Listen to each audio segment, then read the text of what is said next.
Hey guys, good morning everybody. Today is Thursday, September 18th. It is 6:23 right now. We got market opening up in about 7 minutes. So I'm going to go ahead and mark up liquidity over here real quick, and we'll get started shortly with our analysis for today. So starting off with the daily time frame, going to mark up the levels right here. Not going to go super off because obviously, we're not expecting price to drop, 1,000 points or anything like that today. We do have a pullback right now, a pretty strong pullback after yesterday's Fed interest rate cut. Um, Here's the thing, a lot of people think just because the interest rates are cut, mortgage rates are going down. The mortgage rates are actually, well, they went up, so they did the opposite. I know a lot of people are waiting, for the mortgage rates to maybe cut down a little bit especially for people who are looking to buy homes and whatnot. But it actually did the opposite. So, that's I think that was a shocker for a lot of people. Um, but that's just how the market is. So, anyways, we did have the interest rate cut. Price pushed up, it pushed down, pushed right back up, and now it's pushing right back down.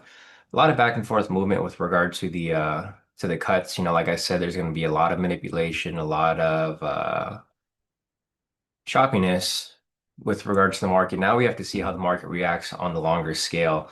Um, I'll show you guys my swing position. I adjusted my swing position a little bit higher right before the interest rate cuts yesterday, and I got really close to getting filled, but it was only off by like a few points. It's kind of annoying, honestly, because looking at the price movement, I would have made 500 points on the correction, but unfortunately, it just didn't fill. So just gonna finish marking up liquidity over here, and then I'll show you guys my swing position. Man, it was really close too. I was just waiting for it to come down and fill. And then it got like maybe a couple points away and then it shot all the way back up to where it was supposed to go. Um, so let's see, I got this marked up. Got this marked up. Looks like we are good to go. So I've marked up liquidity over here, guys. Market is pretty much chopping down here, consolidation below. So like I said earlier, let me just put this on the higher time frame, the 1 hour. Price pretty much spiked up over here. You guys can see this extremely large candle right here. This is from the interest rate cut. It shot up and then it shot back down. It did exactly what I mentioned was going to happen. At the cut, it spiked 600 points. Crazy, crazy spike, right?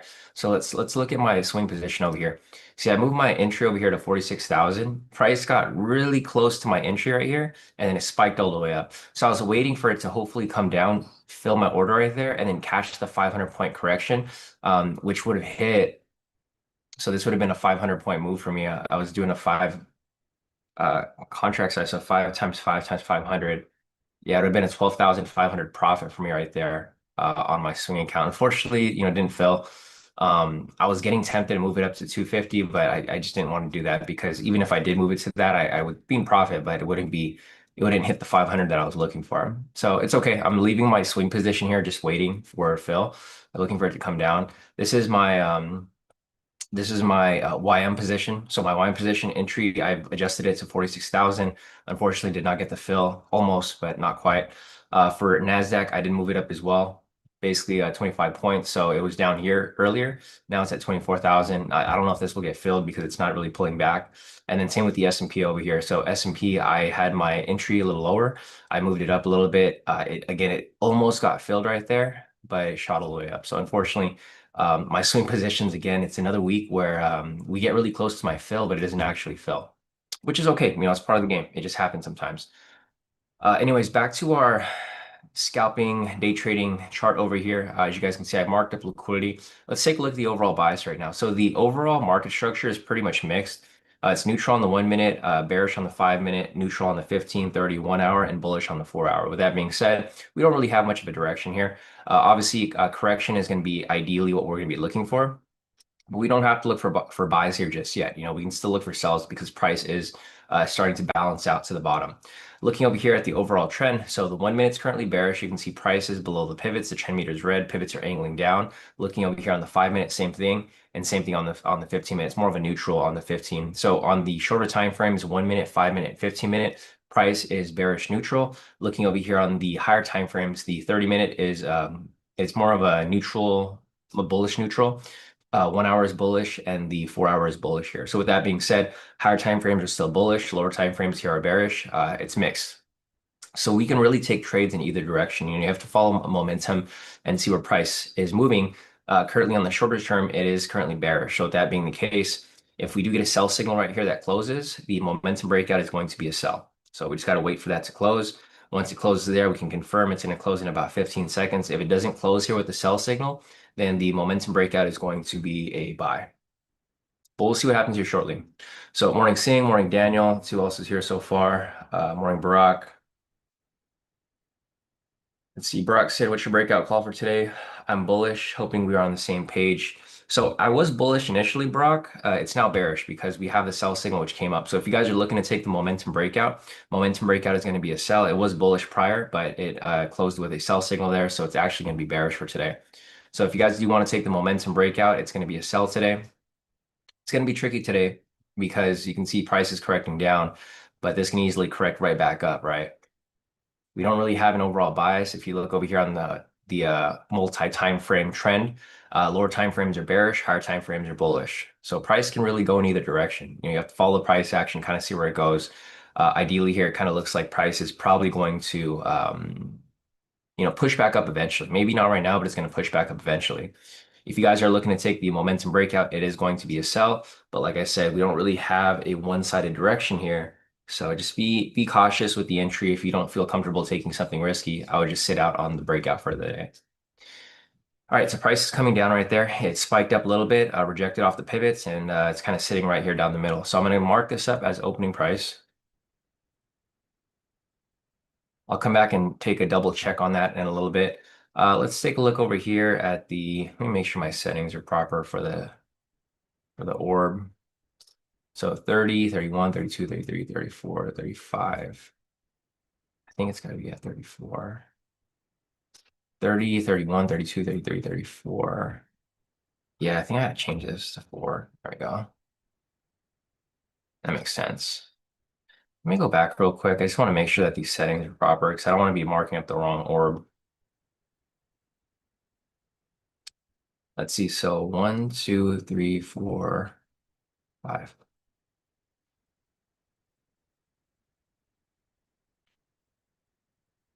I don't know if this thing's right. I'll have to like make some adjustments here. I don't know if the numbers are off, but I will try to confirm it again real quick. Let's see. So 1, 2, 3, 4. Either way, it's probably going to line up with the same number. So I will go ahead and just leave it at 35, and then I will make the adjustments later if I need to. It's okay. I'm following it, so it's not like it's not like, it's not the end of the world because I'm going to be marking up myself. I just want to make sure it's not off by like too much, which it shouldn't be. All right, so price is kind of just moving back and forth right now. There's the orb high, the orb low. Come back and take a look at that in a few. So price came down slightly over here. Got really close to the 50, and then it swung right back up. So as you guys can see right here, we're getting a pretty strong chop back and forth. This is what I was kind of warning you guys about. There's not really much of a direction, so price is going both ways. It came down about 50 points, came right back up. Like I said, there's not much of a direction here. For me personally, I would look for the correction back up. I think the initial push could be bearish, but I think price is going to correct back up. The reason for that is because of this big spike right here, right? Or not spike, this big push to the downside. So I'm looking for a correction up. We had news this morning, it was positive. So we had positive news right here, high impact jobs data. That's why I'm looking for price here to maybe swing back up. The thing is, the overall trend here is very bearish. So, or with the lower time frame. So with that being said, it's kind of a mixed bag because if you're looking for a longer term direction, obviously bullish. Short term direction is probably going to be bearish here. No orb yet. So the orb is still setting up right now. If you're marking up the 2-minute orb, the 2-minute orb is actually already up. So this would be the 2-minute orb right here. So if you guys are still trading the 2-minute orb, this is the 2-minute orb right here. If you guys didn't sit in on yesterday's live session, I made some small adjustments to my orb. I think I have the settings over here still. Yeah, so slight changes because of the choppiness in the morning. I'm going from the 2-minute to the 5-minute. I may go back to the 2-minute eventually at some point, but right now we're going to be switching to the 5-minute just for now. because of the choppiness. My TP stop loss has adjusted from 40.20 to 50.25. The entry is a little bit looser. It's 5 point leeway. So instead of marking up at the orb high and orb low, I'm going to be marking it up plus or minus 5. And I'm no longer using a stop loss and profit. So those are the two things or a couple things here that I have made adjustments to. So let's see how far price pushed over here. So market open right here, pushed down about 50 points, pushed up about 50 points, back and forth, push right there. So we'll see what happens here in a few. Nice. Jonathan got his full TP again right there for the breakout. Nice work. Hey, Maria. Morning. So a lot of you guys have been pretty much killing it this week with the, or not just this week, but in general with the breakout. Looking at the profits over here, you guys did pretty good. So Jonathan over here locked in 732 full TP on the breakout. Nice work, Jonathan.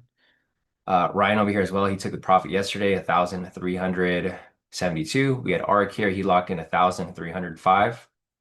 And then we had Jonathan yesterday. He was at 488. So Jonathan's pretty much on fire with the breakout. He's been taking the breakout religiously pretty much every day. And he's been pretty much on point very consistently. So nice work on that, Jonathan. Yeah, we'll keep following it through here. There's not really too much going on. I'm going to see here if the orb is going to be coming up. So let's see, 30, 1, 2, 3, 1, 2, 3, 4, 5. All right, so it looks like the orb here is going to be set up. So this will be the orb low, and this will be the orb high. So let's see, 1, 2, 3, 4, 5. So if you're looking to take the orb for a sell, it's going to be right here at 46,305.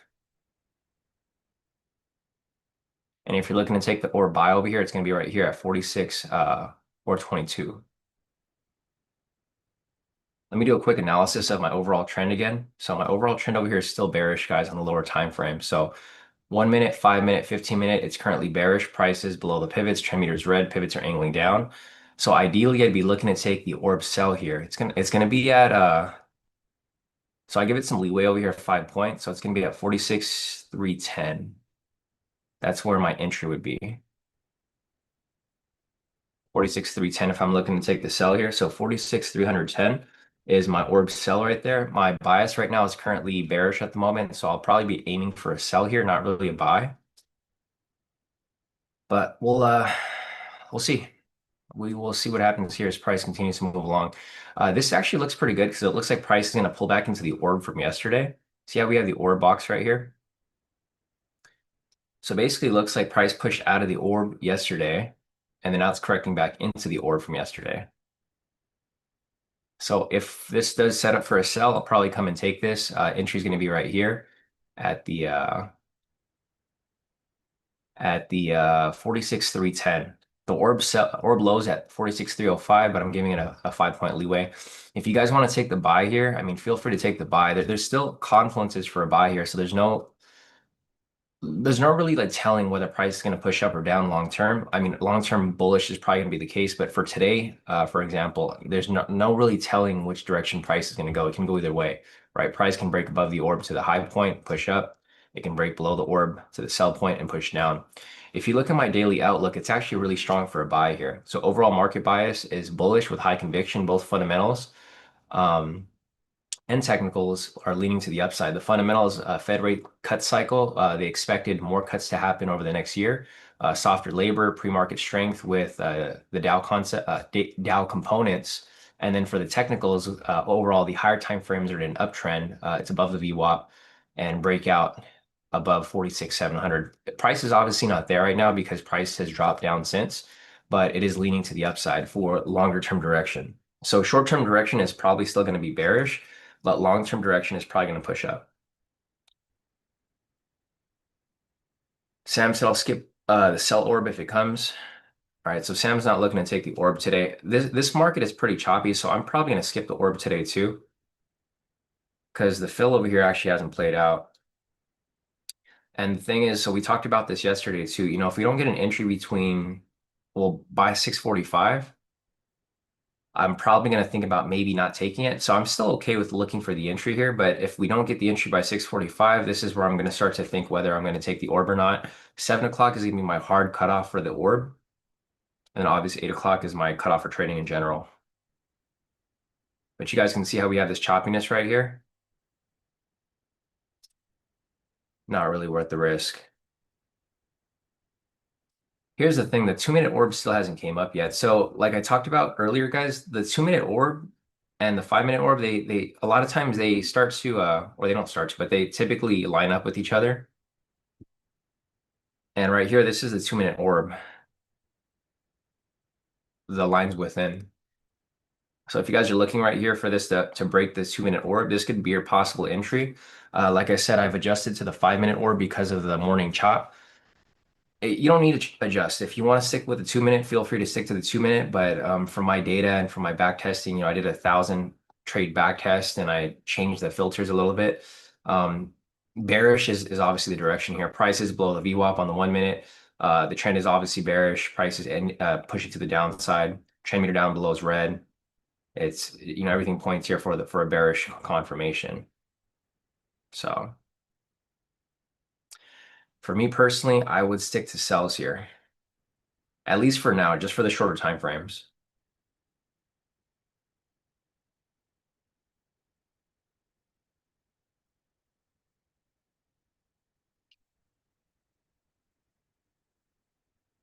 So the 2 minute orb still hasn't came up yet, guys. 2 minute orb is still right there.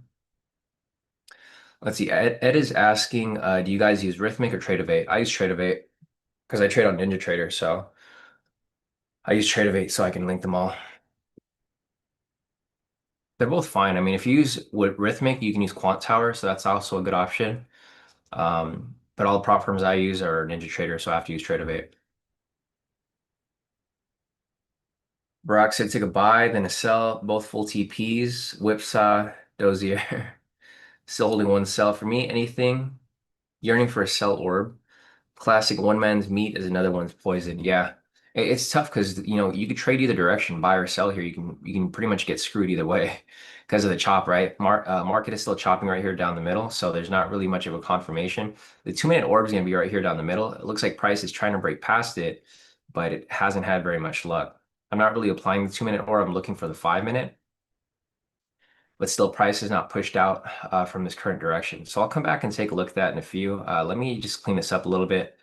I'm going to clean up this liquidity and mark up the new liquidity here as price continues to move along. Let me see if there's market structure around here.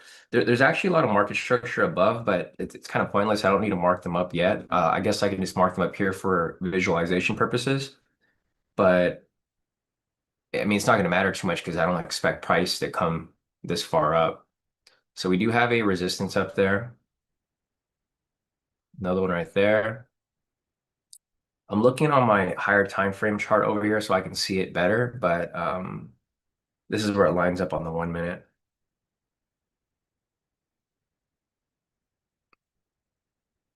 So we're actually inside of an imbalance right now. It's a pretty strong imbalance. It's going to be from right here.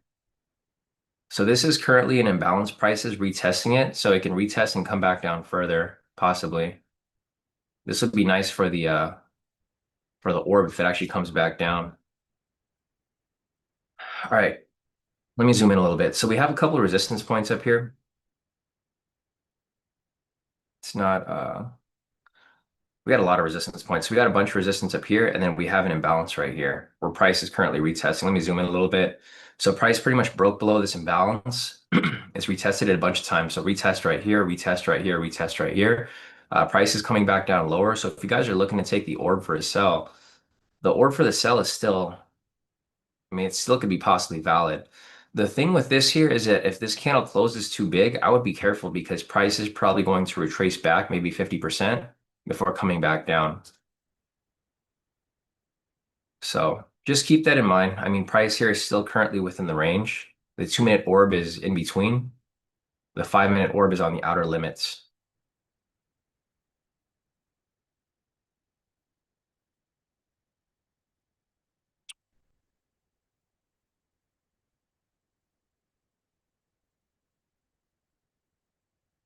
All right, still no break. Um, We're getting closer to 645. Like I mentioned before, guys, once it hits 645, at this point, I start to think whether or not I want to take the orb. Right now, it's really looking like a big no for me because you see how price here is super choppy. The orb doesn't work well in a choppy market, right? You guys know that. So if there's an obvious chop, you probably shouldn't take the orb, right? Even if the orb comes up super late. Because the last thing you want to do, so here's the 2 minute orb. It's starting to set up right now. This candle is going to close in about 5 seconds. It has to close above that line. The reason why you don't want to trade in the chop is because if price does set up here, it can easily fake out and push back into the range, right? That's why I switched from the 2 minute orb to the 5 minute orb. It doesn't really make a huge difference. I mean, price is still kind of set up in a way where it has to break through certain areas. Um, so again, there's still no orb here. 644, it's about to be 645 in about a minute or less, 30 seconds. So I don't think I'm going to be taking the orb today. If you guys want to take the orb, feel free. I'll be looking for continuations. So I will look for possible break and retest in either direction, to the upside or to the downside. But right now, it's just not looking good at all. We had liquidity right there, got retested. Another liquidity right there. So a lot of chop here, guys. I mean, price is having trouble getting past the imbalance. So you can see right here, it's tested it about 1, 2, 3, 4, 5, 6, 7, 8, like more than 10 times already so far off this imbalance. Yeah, Daniel said double wicks on every candle. Sam said at 3 orbs win already this week, so caution, nothing works forever. Yeah, exactly, 100% Sam. Samir said he's looking for a sell setup. Okay, cool. So again, price is testing this lower level for the sell orb.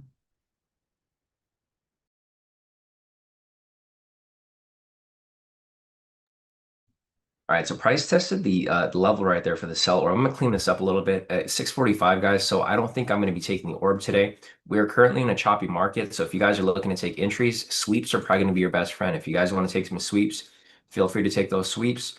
So we did have a couple sweeps here. We had one sweep that happened here immediately on open. So we had a couple sweeps off this higher high.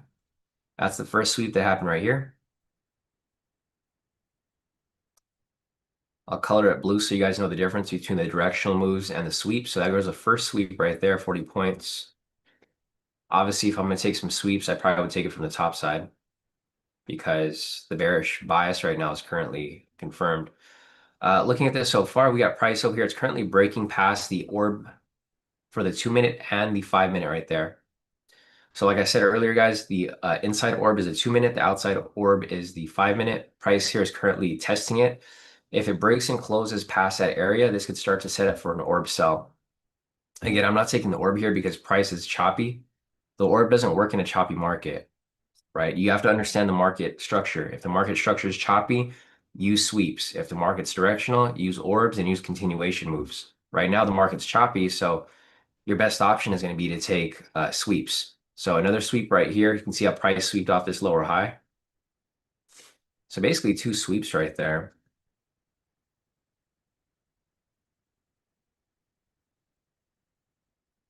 There's sweeps from the bottom side too. So for example, if you want to take a sweep off this lower high right here, or sorry, this lower low, there would be a sweep right there to the upside. And I'm just showing you guys example of sweeps here. These sweeps are going to be very useful to identify confluences because, typically if price follows after a sweep, it's going to continue that direction. So basically a sweep from up here, sweep from down here, sweep from up here, and then another sweep right here because price came down to this next lower low. So a lot of sweeps in both directions. Doesn't really matter which direction you're taking it, the sweeps are hitting either way. So with this type of market, of course, this is what you want to look for, sweeps. You don't necessarily want to focus too much on the directional moves, at least not yet. So I'll clean this up a little bit. The imbalance here is still confirmed, so bearish entries are still going to be valid because it can continue down lower. We had a sweep here and also a retest of the imbalance. Yeah, Glenn said sweep off the orb low. So the orb still hasn't came up yet, guys. Again, I wouldn't recommend taking the orb today. It's too late into the session. The chop here is obvious, right? See how price is going sideways? It's an obvious reason not to take the orb. If you guys want to take it, I mean, feel free still, go ahead and take it. But if this doesn't show you that market's going sideways, I don't know what will, because it's pretty obvious here. So this is the 1 minute. Let's go check on the 5 minute real quick. It's obvious chop right here, even on the 5 minute. 10 minute, we're on that big candle. So I would avoid the orb here, and I would probably avoid high low or break and retest at the moment. If you do want to take some entries, your best option, like I said earlier, is going to be sweep. So if you're looking for a sweep, possibly another sweep right here off this higher high or off this higher high right here. I typically would go for the extreme, so I probably wouldn't go for a sweep here. Probably would go for right there. But then again, I'm not really looking to take sweeps here. This is another thing that you want to be careful for. This area has been tested for so long, and this area has been tested for so long that eventually price is going to break through it and continue back up higher, right? So just food for thought, right? Just make sure that you guys are analyzing this from all perspectives. Don't just take buys or just don't just take sells because you think price is going to go up. Look at the market structure as a whole, right? The market structure right here shows that price can really go either direction. It's been chopping back and forth between this range here. Eventually, it's going to break out, right? It's going to break out of this chop to the upside, or it's going to break out of this chop to the downside. And that's why it's important to be careful with the sweeps, right? Typically, if you're looking for sweeps, I would say, use a specific area or a zone for like maybe one or two sweeps. Don't take it for too many. Like there's two sweeps that came up here already. After two sweeps, at that point, I'm like, okay, in this area, this has pretty much been washed up, right? This area for sweeps have been washed up. So now look for a new area of sweeps. So price here is doing the opposite. It's breaking past it. This could be a possible high-low break and retest, possibly off this higher high or this higher high right here. So you can probably see price break past the resistance, retest, and continue up higher. So that's another thing to look out for, guys. If you guys are taking sweeps, make sure to look at the area that you're looking for sweeps at. If it's swept off the specific area for, more than 2 or 3 times, at that point, the sweep has pretty much been used up. And I would probably hold off on taking any more sweeps. All right, so this imbalance right here has been invalidated. We now have a bullish imbalance that's pretty much, there's two bullish imbalances here. There's one that's down here, and there's another one that's currently pending, which is right here. So we got two imbalances right here. It's connected from this green candle to this one, and then from this green candle to this one.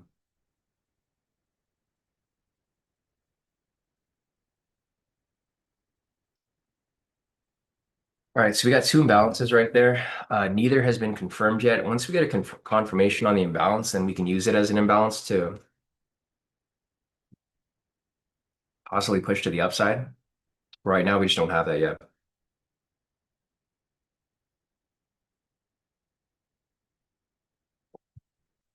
Let's go ahead and take a look at the overall trend here. The overall trend hasn't confirmed yet to a bullish confirmation. Ideally, I would like to see a bullish confirmation though, because my overall trend here on the higher time frames are still bullish, right? So on the higher time frames, 30-minute, 1 hour, 4 hour price is above the pivots, except for the 30 here. 30 is neutral. Overall trend though is bullish. And looking over here on the lower time frames, the 1 minute is now shifting back to bullish. The 5 minute is pushing back up, and the 15 minute is pushing back up as well. So the lower time frames here are more on the neutral side. Higher time frames are bullish. Overall market structure here is a little mixed. You can see the 1 minute's bullish, 5 minutes bearish, 15, 30, 1 hour is neutral, and the 4 hours bullish. So that being the case, if we have a correction to the upside, that could be a nice confirmation. This here also is another nice confirmation. We have price breaking and retesting the imbalance. So see how price is currently retesting the imbalance right now? If price pushes away from this area, this is a confirmation of imbalance. So we have a pending imbalance here, basically. It's set up, but it's not confirmed yet. If this here pushes above it, it's going to confirm it. If price pushes below it, then it's going to invalidate it, right? we still have another imbalance down here. So even if this one gets mitigated, we have one more imbalance, which is right here below, that can be tested.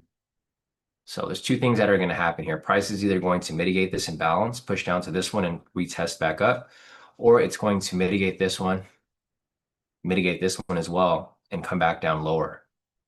Right. So there's a couple different scenarios. Like I mentioned earlier, you want to analyze the market from all perspectives. Don't just be stuck on looking for sells, and don't just be stuck on looking for buys. Because if you are taking sells here, you want to confirm that, okay, if your trade is wrong or if your analysis is wrong, what's the second scenario that can come up, right? So for example, over here, if you're looking to take a buy for a retest of the imbalance, you want to understand, like, if you're wrong, where are you wrong, right? Like where are you going to cut off your trade? For here, if price breaks past this imbalance and closes, then you're wrong, right? Because at that point, that trade is wrong. And now you can shift back to this lower imbalance. So if you want to jump back in right here, this could be your next confirmation. And then you'd be wrong there again if price breaks below. So if that becomes a case and price breaks below here, you can shift your trade, right? You can go from buys here to now sells here to recoup your trade, right? This is why we do a 1 to 2 risk to reward. Because if you do a 1 to 2 here, you can take two losses and then you take one win and then you recoup your trade, right? So as long as you're right one time, you can be wrong twice to break even. If you're wrong one time and you're right one time, then you're in profit. So that's why the 1 to 2 here makes sense in the situation, because you want to know when you're wrong, right? This imbalance here is obviously being mitigated. So this imbalance is no longer valid. So if your idea was to catch the retest of that imbalance, you're now wrong. You're now looking for this second imbalance, right? Are you going to jump back in here for a correction back up, or are you going to jump in for a sell here? Are you looking for an inverted fair value gap here, right? For me personally, if I was wrong on the first one, I wouldn't jump in for a second one right here. I'd wait for this to actually mitigate this and then actually take the sell here. So what I would look for here, instead of taking this as a double dipper into this for a buy, I would look for this here to break below close, retest it, and then take it the other way, right? Because if you're wrong one time, you might be wrong on the direction. So for example, here, if this was the case, then I would look for the retest this way. And then if I get the retest this way, I would recoup my loss on the first one, and then I'd make some profit on here, because you're doing a 1 to 2, right? So one loss here is only half of your risk. So we are going to continue following through here. This imbalance here hasn't been invalidated yet. It's still currently testing it. So it's got to close below the imbalance here. If it doesn't close below it, then price can easily just shift back up. But like I said earlier, if it closes below here, you can look for a possible retest of the area and continuation down lower.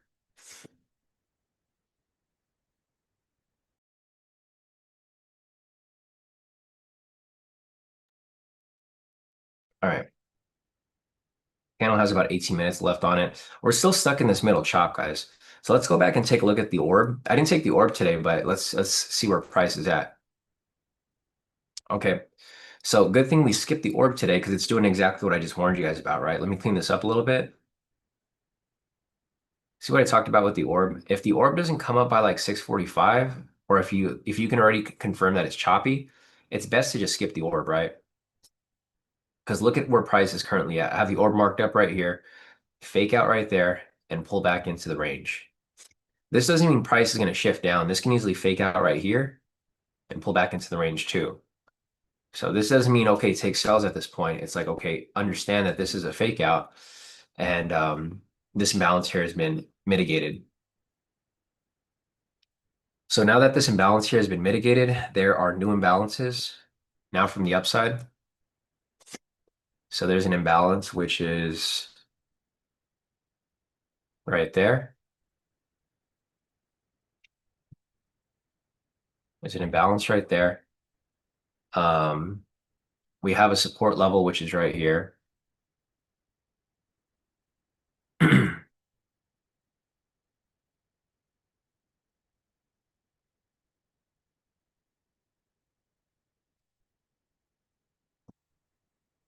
All right, so looking at this so far, guys, we have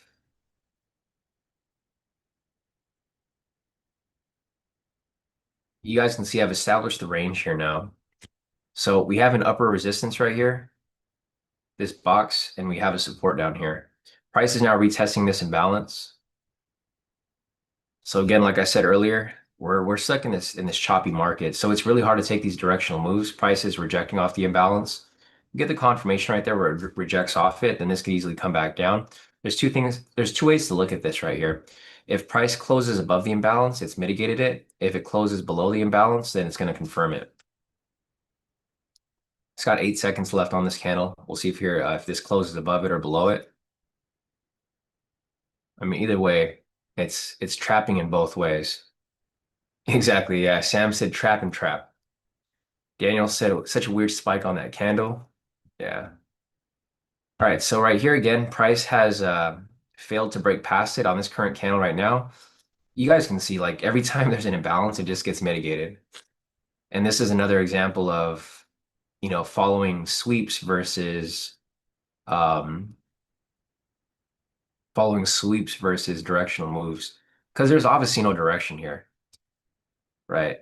There's like literally no direction. So there's no point in taking the directional moves yet until price really breaks out of this area and holds. So Sing got out at break even. It's all good. Better to have that break even than have a loss, right? So this imbalance right here is about to be mitigated again.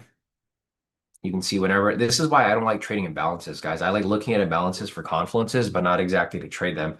Because you could have taken either like any imbalance here and you would have gone stopped out on every single entry. Whether you're taking balances for the buy, whether you're taking balances for the sell. This here has been mitigated. And now we have yet another imbalance. Let me clean this up a little bit. Delete that. Now we have imbalances again from the buy side. Oh, there's one that's pending right now. So this here is an imbalance to the buy side.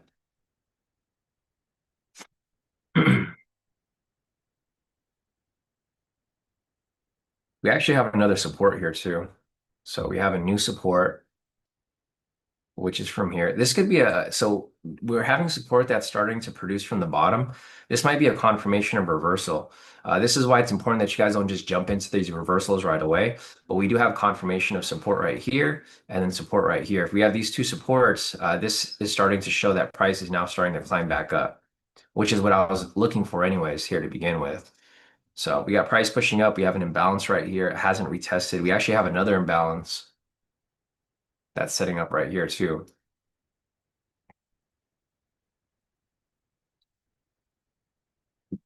It's the same thing that happened earlier. So you guys see the fake out right here? So this is a classical fake out, right? Right here it faked out on the first break, but now it actually confirmed on this one. So if you got to stop out on this first orb entry, the next one would have been right here, and it actually would have worked out on that second entry right there. Price is now pushing above the pivots and above the VWAP. I keep the VWAP on the chart now just for confirmation to see where price pushes through.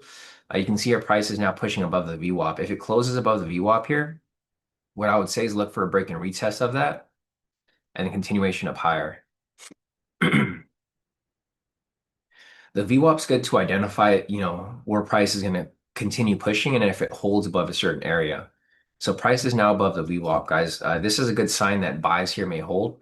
So look for that possible retest of that level and continuation up higher. If that's the case, then, I might start looking for some buys here. So price right here, you can see on the VWAP, it's retesting the area. Right here, it's also retesting the imbalance. So this could be a nice confirmation of imbalance confirmation, meaning if this here, so there again, there's two things that will happen with this imbalance right here, right? Price is either going to retest it and confirm the imbalance so it'll hold, or if it fails to hold, it's going to push below, mitigate it, and retest this lower imbalance. This is pretty much what happened earlier, right? We got two imbalances here. I wouldn't necessarily jump into buys just yet. I would wait for confirmation. Right. The trend here is starting to shift a little bit, so we might be able to look for some buys in a bit. Again, I wouldn't just hop in just because, but I would wait for confirmation.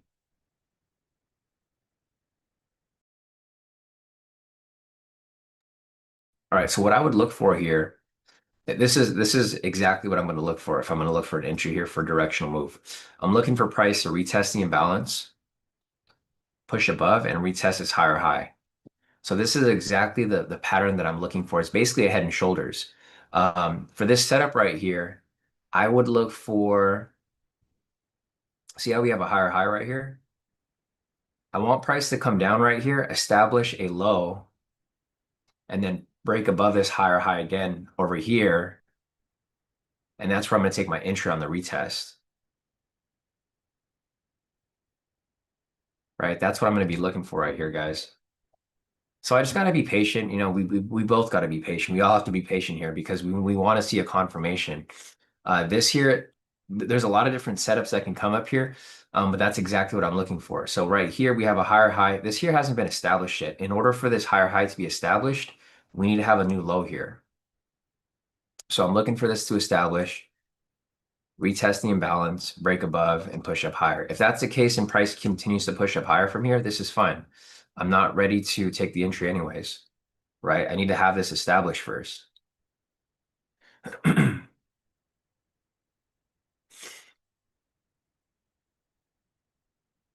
Here's like one thing that I also noticed from previous orbs is sometimes avoid the first one and then look for the second one. Because a lot of times the first one is going to be a fake out and the second one follows through.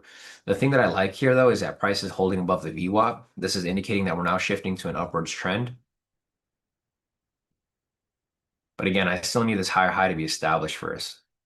So I want this to establish, then I want it to come back down and retest.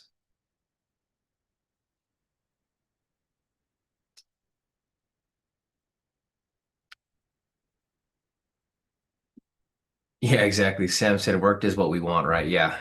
You know, analysis over entry, right? So like for example here, if you guys missed an entry, it's completely fine.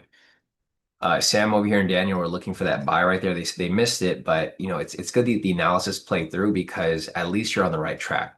I think that's the biggest thing. For a lot of people, people get FOMO. For example, for me, I don't really care. You know, we missed out on this orb here, but we also missed out on this failure of the orb, right? Because you could have gotten stopped out here but the analysis played out through it basically faked out. Price came above here, faked out, came right back above to where we initially were looking for price to go. Initially, for me, I've been looking for buys here anyways. If you look at my daily outlook, I was already looking for buys here to begin with, right? My overall market bias was bullish. I was just looking for sells on the short term because the overall trend here was bearish initially, and now it's shifting back up. So now that it's shifting back up, I'm actually looking for price to correct up higher and push up higher so that we can continue riding this to the upside. We had a break and retest off this imbalance. So that's a good sign. I'm going to go ahead and clean this up. I don't care about the lower imbalance right now. What I care about is that we have a confirmed imbalance right here. So price broke above the imbalance, retested it, pushed back up higher. I was really hoping we'd be able to take this entry here, you know, for price to establish a high, come back down, establish a low, come back up and continue up higher. But the setup here just didn't come up.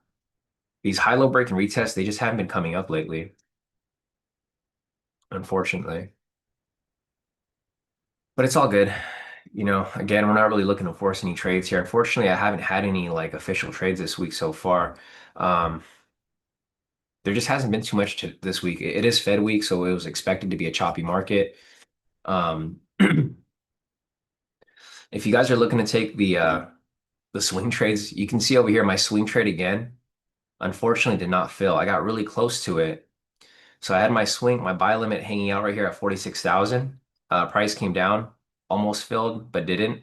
And right here for the FOMC Fed interest rate cut, it came really close to my entry right here. Didn't fill it, unfortunately, and it shot right back up. It's unfortunate because this here would have hit my target for 5,000 or 500 points, and my profit would have been a 12,500 profit off that. So it's all good, but you know, like we just discussed, you know, at least the analysis is right here. I was looking for price to dip and shoot right back up. It did exactly that. Unfortunately, my entry didn't fill, so I didn't make profit on it, but the analysis here was right, which is always key because as long as you're making the proper analysis, you know, the next trade that you take is probably going to be proper as well. So here we are back up. Price has pushed up quite a bit from the opening price. This is opening price, the blue line. Price has pushed up about almost 200 points. So it's pushed up quite a bit. I'm looking for this here to hit or a retrace at least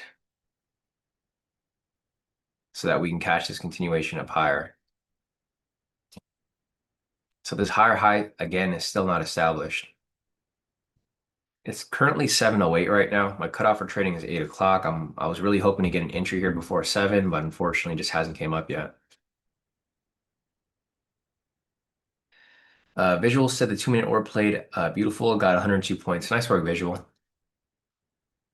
Yeah, solid work there.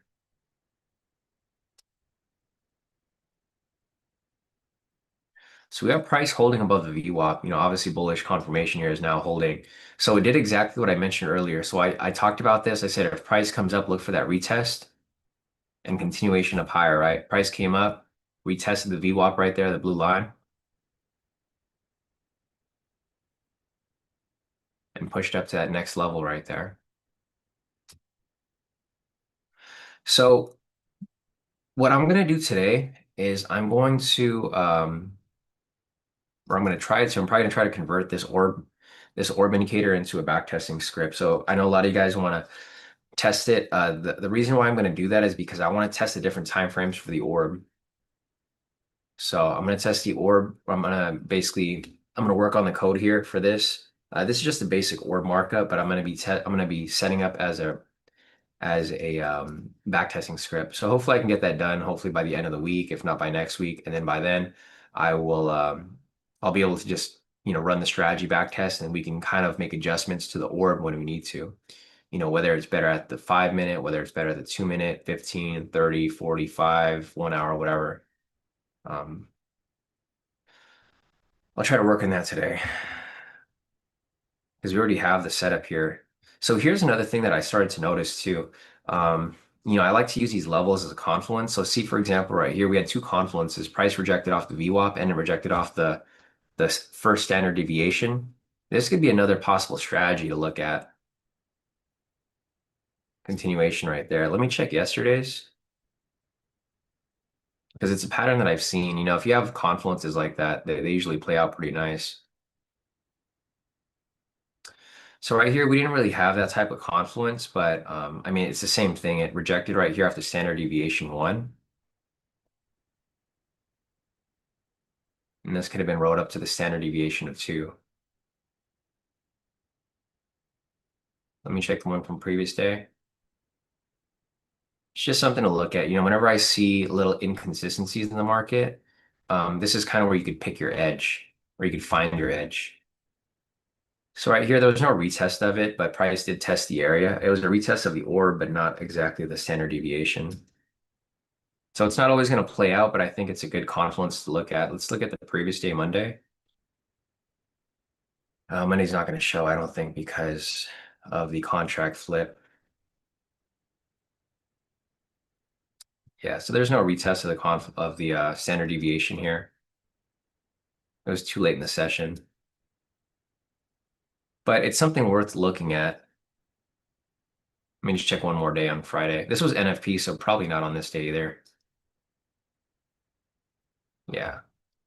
Well, it's just something to keep in mind if it's something that I want to implement in the future. Anyways, price is consolidating right here above the second standard deviation for the orb. So the high here still hasn't established, guys. Again, I'm looking for this to establish. I was hoping it would establish somewhere lower, like down here. It's kind of high now. So now that it's super high like this, I think it's gonna be tricky to continue climbing it higher.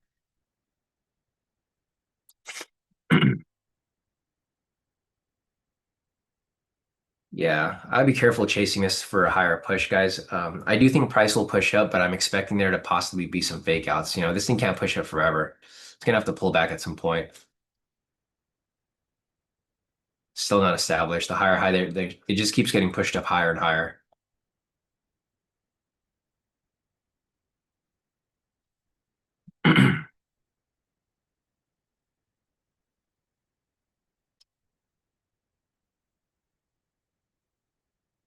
All right, still nothing there.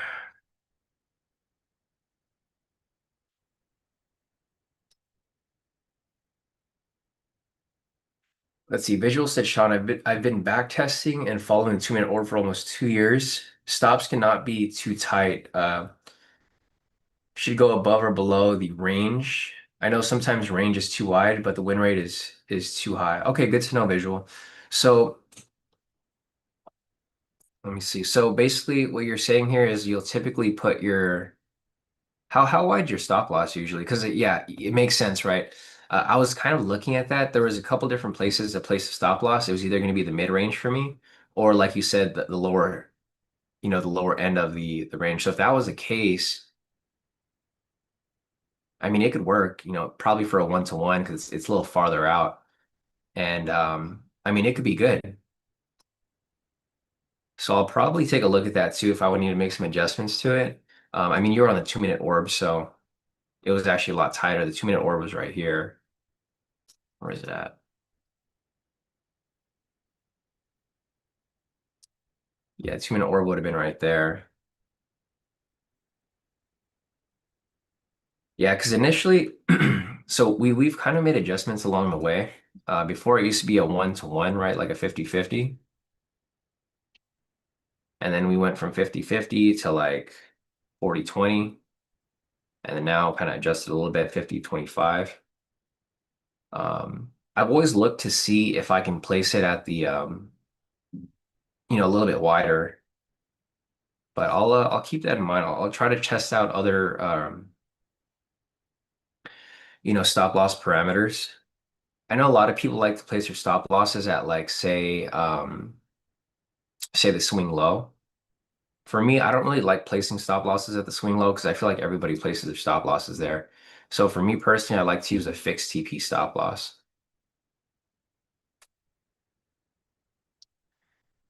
That's why for me, I usually just put it at like 25, 50, 40, 20, or sometimes like 100. For my swing trades, I use a fixed TP stop loss. I don't even bother using structure at all. You can see over here, my entry's at 46,000. My stop loss is at 45,500. I basically use the whole numbers, the psychological ends, and then I push for basically a 1-to-2 or a 1-to-1 on these swing entries. Let's see, visual set, and don't use the 1 minute, use a 2 minute and drop your lot size so you can give more room to play. Okay, no, definitely, I agree with that. So what I'm gonna do is once I create that back testing script, I'm gonna try to like code it in so I can just see what the numbers are looking like. But you use a tick chart, right, visual? Do you use a tick chart or do you use the actual minute? I keep forgetting because I know there's another person in the group who uses the tick chart, and not sure if that was you or if that was someone else. If it's a tick chart, that's fine. I might have to just I'm gonna have to suck it up and like upgrade my trading view. The thing that sucks at trading view is that before the tick chart used to be included with premium access, but now they've had the ultimate access. So the tick chart doesn't work for me anymore. I used to have it. Um, yeah, it's crazy. Like trading view just keeps going higher and higher. Before the premium used to be like, the highest that you could get, and it was like super expensive. Now the ultimate, it's crazy because I pay like I think 1,000 a year for the premium, and the ultimate is like I think it's like double. It's like 2,000 just for the ticks. Thing is, I already have a tick chart on NinjaTrader, so I don't really need to buy it. I could probably just use NinjaTrader as my confluence, or I can even mark up the orb on my NinjaTrader. Actually, I don't even need to mark it up on TradingView. The only downside is you guys won't be able to see it. All right, so the high here still hasn't been confirmed, guys. It's still pushing up higher. Like I said earlier, I'm waiting for this higher high to be established, looking for it to pull back a little bit, and then look for it to break and retest above that area so I can take it for a buy. But it is yeah, it still hasn't set up yet. Let's see. Yeah, visual said I use tick chart for entry, but I use a 2 minute to see if it closes below or above the orb. Gotcha. Okay. So you use basically a double confluence. You use the minute chart also, but use the tick chart for entry. Okay. Makes sense. So just to clear this up, so you look for the break and close on the 2 minute. So for example, if we're doing 2 minute orb here, you look for the break and close, and then you take your entry on the tick, which makes sense.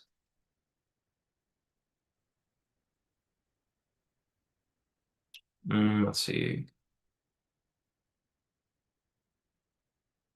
So looking at this here, it looks like it would have broken right here, though. I mean, I could be wrong, but it looks like it, or no, actually, it was right here. Okay, that makes sense. The 2 minute orb is actually, yeah, that's weird, huh? Well, not weird, but it's a little, the entry would have been different. So if you guys were following the 2 minute orb here, looking at visual, so his 2 minute orb actually would have been right here.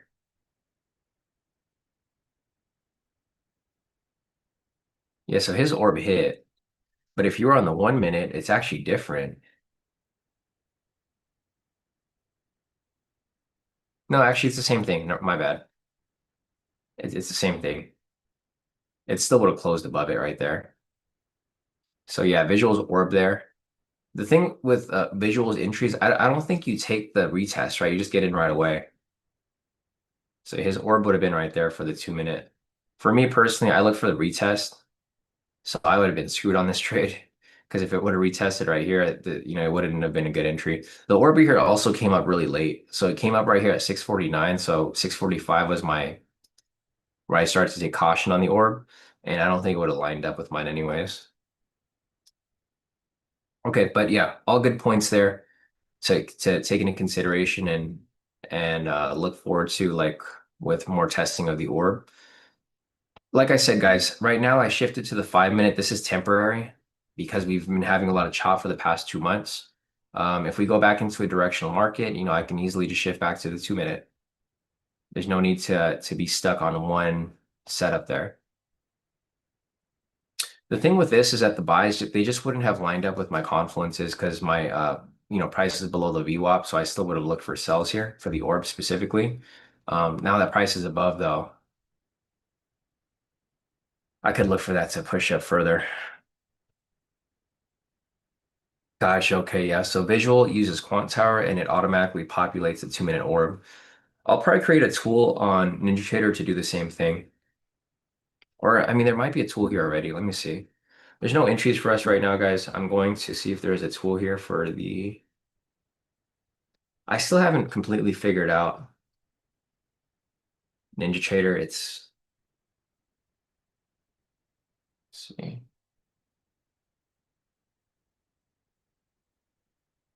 Yeah, it's probably going to be a custom indicator that I'll have to like add into here, but I still haven't completely figured out NinjaTrader yet. I don't know. For me, it's just a little too clunky. A lot of these other platforms, there's a lot more functions, but it's just clunky. Like I like the simplicity of TradingView. Like the candles look good, everything looks good. Visually, TradingView is superior to almost all platforms. Execution though is obviously going to be better on the native platform, NinjaTrader.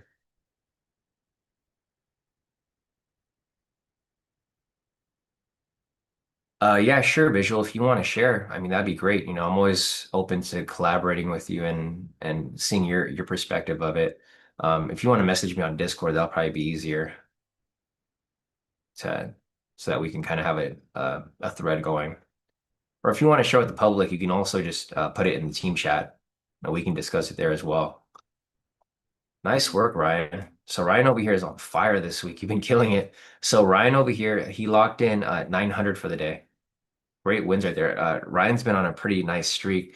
He made a little bit of a mistake. Ryan's kind of new to trading, so he made a little bit of a mistake on his first trade. I think his stop loss was super off, so he was down like quite a bit, but he recovered pretty nicely. Yesterday he locked in 1,372, and then today he locked in 900. So yeah, keep up the momentum, Ryan.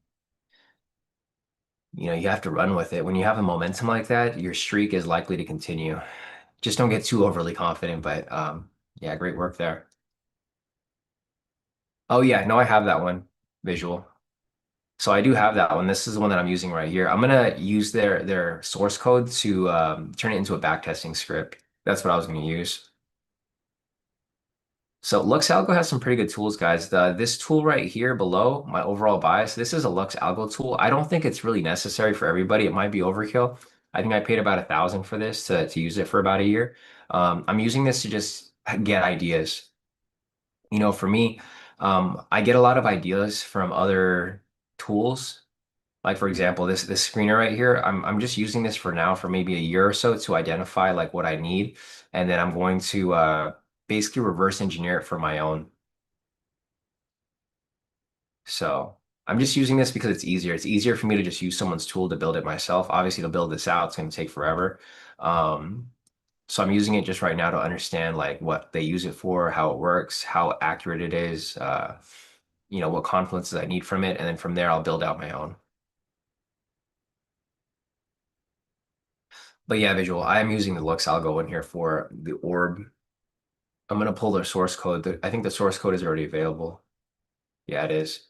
So the good thing is that they share their source code.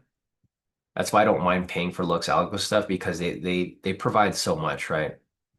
So what's $1,000, right? $1,000 to include to their fund. Um, it goes a long way because for me to create my own orb tool, it just would have taken me forever and it would have cost me a lot more to pay for a developer to produce it. And then now I can just use their source code and I can work off their source code.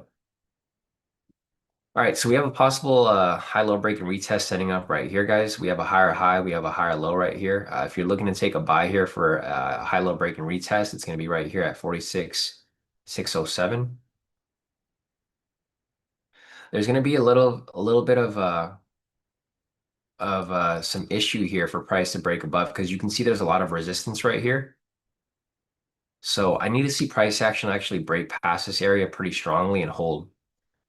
If it doesn't hold past this area, I'm probably going to hold off on it. So price is breaking past it right here. We're looking for it to actually hold. So I'm looking to see the price action of this candle to see how this wick holds. If it doesn't hold very strong, then probably no entry here. If you do want to take it though, also look at the size of the candle. Because if the candle's too big, it's probably going to retrace back super hard.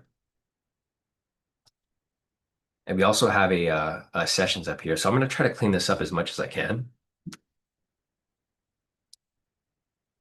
Yeah, I think this candle might be a little too big. If you guys want to take this as a high-low break and retest, your entry is going to be at 46,607. I'm going to watch the price action here, maybe get into it if it looks good on the retracement back down, but I'm not going to get in right away because um, there's a red flag in the way, obviously, right here, right? We have the sessions. This is an area of manipulation. So this can be a possible high-low break and retest. This can also be a fake out and pull back below once it reaches the actual session up here. I don't know if this will actually come down and fill. It has to fill on this candle right here. So if it doesn't fill, there's no entry there for high-low break and retest. It is currently pending though.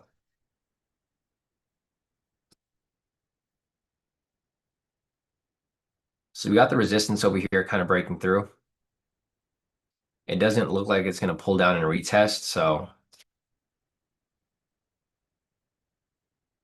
either way, it looks like there's not going to be an entry here. But this is the setup that I was looking for. I was looking for price to break past this higher high, right? Higher high established right here. Retest, continuation up higher. Yeah, so unfortunately, no entry there, guys. Um, I might have to rework this high-low break and retest strategy. The strategy is good. It just hasn't been coming up ever, right? If you look over here, so let's see this higher high right here. Price didn't retest it, so there's no entry, of course. Same with this one over here. Price broke past this higher high, but the retest didn't happen. So it broke past it right there, but this same level, there's no retest. So the setups are coming up. It's just there's no actual entry. So I might have to either rework the high-low break and retest strategy, or I might have to swap it out with something else, another similar strategy, but not the same exact one. The other one that we can probably look at that a lot of you guys have used before in the past, and I was kind of looking at as well, is the MPS, right? Not the MPS V2, but the original MPS. So for example, over here we have a buy signal. We have a retracement. I know some of you guys here still apply the original MPS. the original MPS is once we have this retracement right here, the entry would happen at the whole number. So see how I retrace here to 46,482. The entry would have happened right here at 46,480. So similar to a high-low break and retest, except we're not looking for a retest of a level. We're looking for a retest of a whole number. So just something to keep in mind if you guys want to review that. If you guys are new here and you guys are not familiar with my strategies, just go to the website. It is codykaitrades.com. Click on unlock your free access right here. It'll give you access to this entire, basically my video library of over 8 years. The strategy that I'm talking about is going to be right here. The momentum pullback scalp. It's going to be one of the main strategies we used to apply. There's two of them. There's market flow V2 and there's momentum pullback scalp.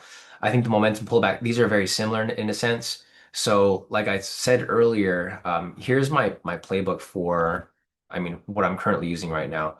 The thing is, my playbook never really changes. We just swap out strategies. So I have a ton of strategies that I've used over the 8 years of my trading career, or 12 years actually. These are the current strategies that I'm applying right now, right? I'm looking for a directional strategy, which is a high-low break and retest, and then I'm looking for a breakout for the most part, these two categories. The thing with this is that the high-low break and retest, it just hasn't came up because there's no retest of the area. So what I can do here is I'll just swap this strategy out with one of my older strategies that still works, right? It's either going to get swapped out with the market flow V2 or it's going to get swapped out with the momentum pullback scalp, the original, not the V2, but the original. So that might be the case. Because the thing is, it's been months. It's been like almost 2 months now, and this entry just hasn't came up. And if it does come up, it's usually not, it's a tricky entry that doesn't really line up properly. Another entry that I might be looking at to maybe include, maybe the levels. So they're very similar setups, they're just different entry points. So let me check the levels real quick. See, the levels over here is also a good strategy. I know Rashida, she applies it a lot. There's a levels entry right here, actually. So price broken, closed above the area here. So price broke above, never retested. Price broke above, never retested. It actually broke above right here, and then it retested. And this right here would have been a perfect levels entry. So like I mentioned, if you want to apply that strategy, it's also going to be here. Is it even on here? It might be one of the older strategies.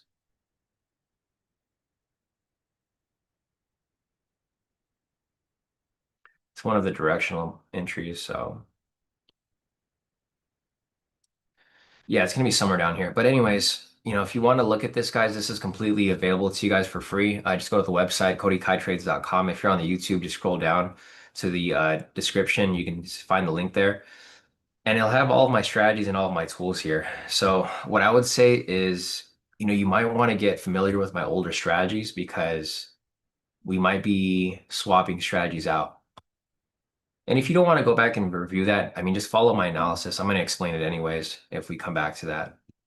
But that might be the case. Because, I mean, we've been looking for these high-low break and retests. They're just never coming up. The strategy works, it's just there's no entries. So right here again, here's my analysis. It did exactly what I was expecting was going to happen, but there just wasn't any entry. There's no fill basically because we were looking for price to retest this higher high. Fortunately, no retest of that higher high, and the trade basically left us. The trade took off, moved in the direction that we were looking for, but no fill on our retest there. Here, let me go back. I'm going to try to see if there's any other MPS entries that came up here that could have been useful or valid. Um, Not really much here because we wouldn't have messed with it in a choppy market. Let's go to yesterday's market real quick. I just want to see if there's any. Here, I'm just going to replay to yesterday's. Yesterday was Wednesday, right? So let's go over here to 8 o'clock. Second. I've been sneezing a ton today. Hopefully, I'm not getting sick. All right, let me go over here real quick. I'm just going to replay to yesterday's to see if there's any MPS entries. That came up. Okay, so right here, it looks like price pushed up, retraced. Yeah, so again, right here, there's another MPS entry which came up. So price pushed up, buy signal, retraced right here. Entry would have happened at the 300, and it would have filled right there. Another MPS V2. Looking at the levels. So this is also a levels entry. So there's basically going to be two or three different strategies that I may look to swap out, either the market flow V2, the MPS, or the levels. So right here, price broke this level right here. This you can see this black line. It's the whole number at 300. Retested that same level right there. Another one right here. Price broke above. So price pushed up here, buy signal, retraced right here. Obviously, we wouldn't take it below, but we take maybe this one up here, and then continuation up higher. I'll take a look. I mean, I'll back test it to see which one is coming up more often, and then maybe apply that. The other thing here that I can also do is instead of changing the strategy completely, I can also change the time frame. So instead of trading on the 1 minute, we can maybe trade on the 3 minute. Let me just see here if there's any entries. There still is no entries here for a high-low break and retest. We had a higher high right here. Price broke past the structure, never retested. So there's little variations that you guys can do to look for entries. The thing is you don't want to force entries though, right? Preferably, I'd rather stick to the 1 minute and then just swap it out with a similar strategy but different entry. So no entries here right now. If you guys are looking for an entry, possibly break and close past this higher high, let me continue to mark up structure here. We have an upper structure, lower structure. Let me go ahead and put my playbook up here again. So daily playbook, this is my current playbook right now. I'm going to leave the breakouts alone. I think these are fine. One breakout that you might want to look at would be the PRB, right? PRB is one of the main ones that we used to apply before. But looking over here at the directional strategies, I'll just put this here, possible swap or main directional strategy, retest, retest category. It's probably going to be market flow V2.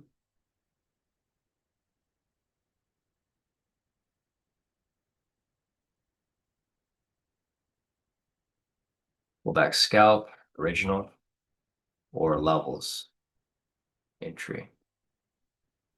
Just a heads up, if you guys want to go back and review the videos, I might be swapping the high-low break and retest for the market flow V2. These are all limit order entries.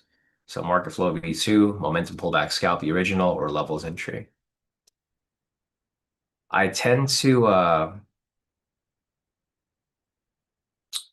tend to want to focus on just one strategy. It's the same thing. So the high-low break and retest, you're looking for price to break structure, retest it.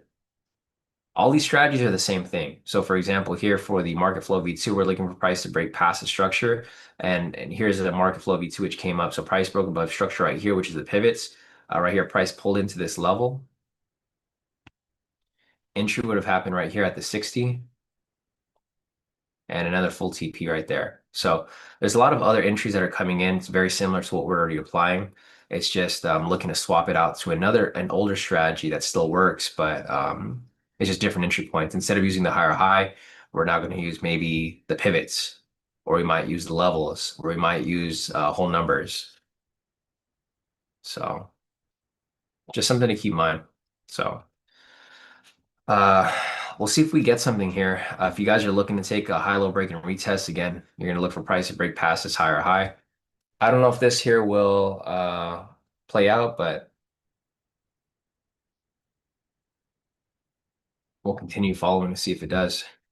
If you guys have any questions, feel free to put your questions in the chat. But right now, there's just nothing to take. There is just nothing to take here. Another thing that I was maybe looking at is to, I mean, I like the order because of the pending limit order that we use for it. Another thing that I might want to look at is possibly focusing on the main breakout versus or the regular breakout versus the orb. You have options though. So again, here's my playbook.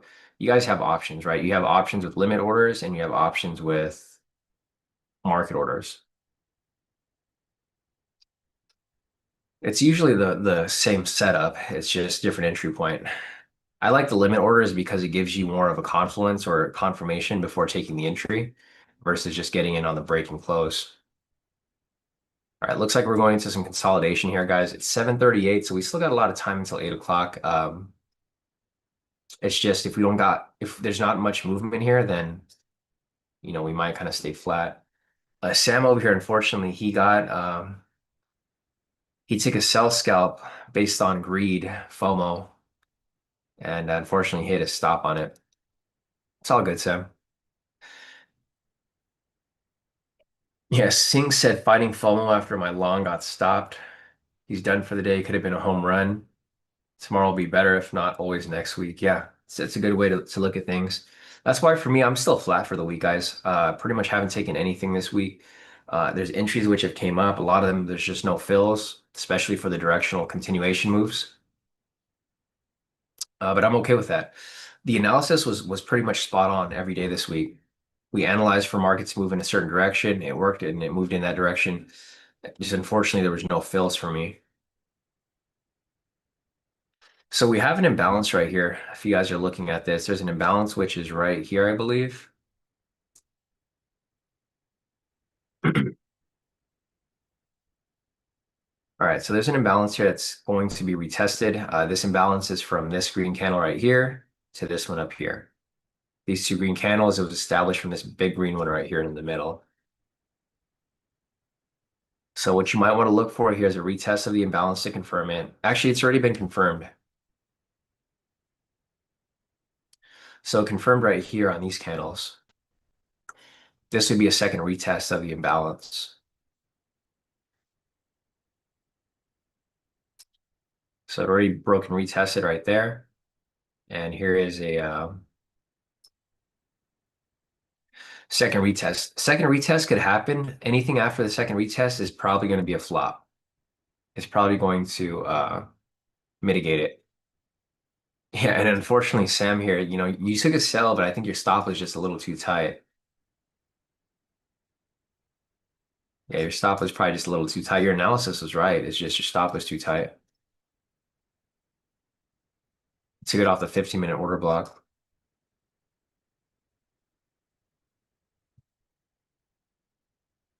It's always tricky to fade the move, right? I mean, for me personally, I think taking a sell that would have been tricky for me personally, just because I don't really like to fade the I don't like to fade the direction. All right, we're currently at this imbalance right here.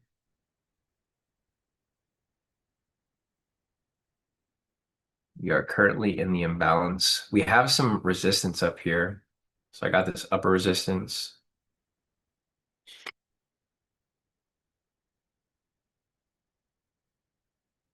All right, so we got price retesting this imbalance.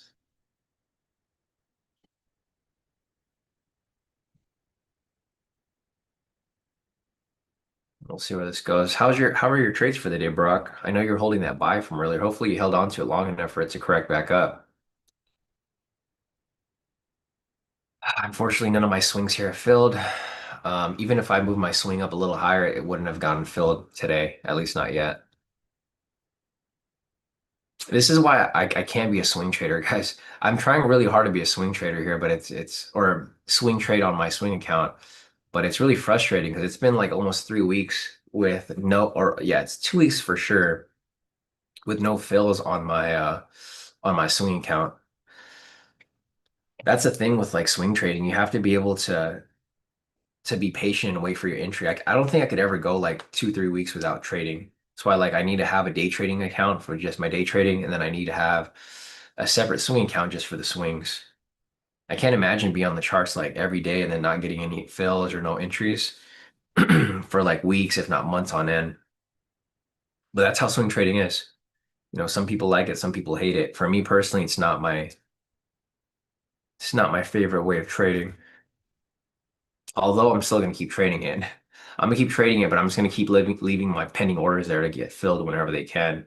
We're getting late into the week, so it's Thursday today. I'm just gonna leave my order waiting here at 46. If it doesn't fill, then it's okay. I'm probably not gonna get into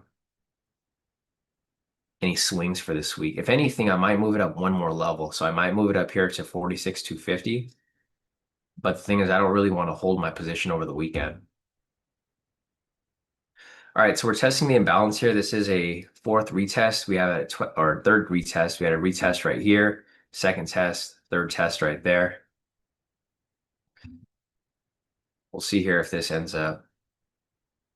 A couple of things that I was maybe looking at as well as like looking at different assets, not these main indexes, but a different future asset. So let's just check real quick. There's nothing to take right now anyways.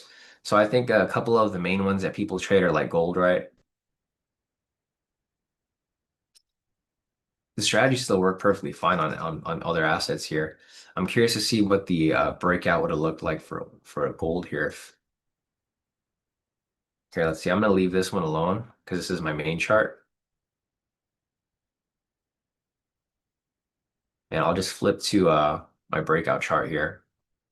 Let's see what gold would have looked like for today. See, this is actually a really nice entry for gold. See how price broke and closed below the structure. This is why I mean like the strategies they can translate to any asset. So for example, here, if YM is kind of being shitty with with the breakouts, something like gold here would have played out. So for gold here, it looks like the momentum breakout would have hit full TP, and then also because it would have been a sell here, of course, we had a sell signal. This would have hit, and then also the orb here would have hit as well.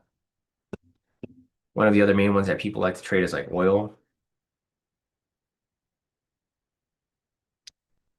It would be, I think a lot of people like to trade crude oil, CL. Just curious to see how the breakout here would have played. Looks like it might have played right here. Retested the area before 4. See, the thing is, I don't understand how the points work on here because it moves so much slower. What's another common one that people trade?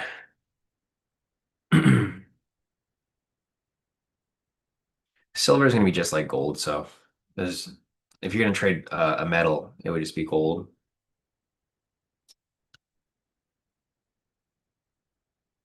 Euro futures, if you want to trade the euro. I mean, there's a lot of different future assets here that we can maybe look at. I'll keep that for another day. Just go back to YM for now. I'm just looking at different assets because for the hedge fund, I'm probably going to run multi-assets. So not just YM, I'll probably be running same strategies across different assets. So we're probably going to focus on YM on this chart, but I'll probably have a separate window here where I can look at different assets. I got a bunch of tabs here anyways. So it's not going to make huge difference. Sam said, of all the wins today, why this sell is pissing me off the most. I know. It looks like you just got, you just got pulled out of that sell a little too early. I wouldn't chase the sells here though now, Sam. I know you know not to chase the sells, but I wouldn't chase the sells here because this can easily flip right back up. I think that's what screws with a lot of people. It's like having that that FOMO, and then now you're gonna start trading on tilt, which I'm sure you won't, or I hope you won't. All right, looking at YM. This imbalance here has been mitigated. You can see here that price broke and closed below it. So we talked about this earlier, right? I mentioned the first retest could be okay and the second retest might be okay. After the first or second retest, look for the imbalance to be mitigated, which is what happened here, right? And I'm hoping this doesn't tempt you, but what I'm looking at right now, Sam, is a possible mitigation and continuation lower. This would actually be a nice break and retest. Okay, so here's another thing that I might look at. Um, After a first or second retest of an imbalance, look for a mitigation and break and retest off the imbalance. That's something to maybe look at. So first retest is good, but a second retest or third retest, usually it mitigates it and then it goes the other way. That's gonna be another something that I'm gonna look at. So I'm starting to see these little patterns, right? The same with the previous imbalances. Look for the imbalances to get mitigated and then continue down lower. Okay, so that's something I'm going to look at moving forward. So see how this imbalance here has been mitigated. I'm going to take this off. Now that I've seen that, if price drops down to this imbalance and mitigates this, possible high-low break and ret or a retest off that imbalance too. I have an imbalance indicator here that I have as well.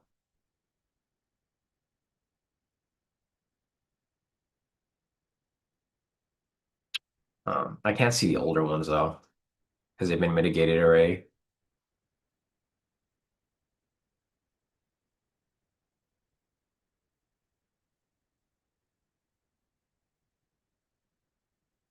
All right. So we have a couple buy imbalances here. They're not really going to be relevant, or sell imbalances because they haven't been retested. Actually, there's one that's retested here. Here, I'll just mark this up real quick.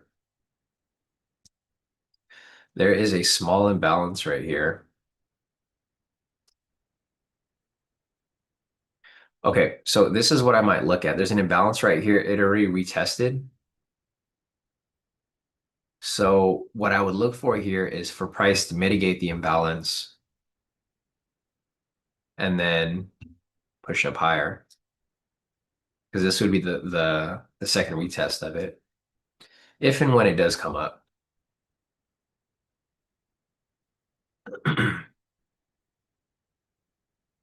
All right, 750 right now. Brock said, thanking the market for the NPSV2 sell, and he's done for the day. Okay, so right here, looking at this. Okay, so here's another setup for the MPS V2, or just regular MPS, not the V2, but the regular momentum pullback scalp. Price came down with the sell signal here. It retraced. The entry would happen at the whole number, which is at the 30 right here.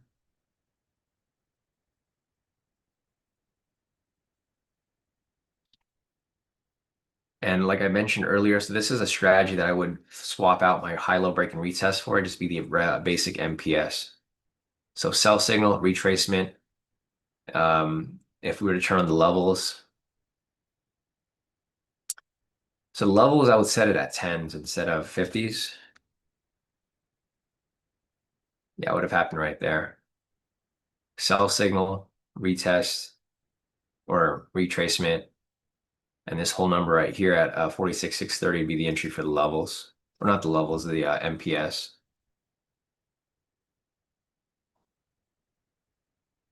Yeah, not bad. Not bad.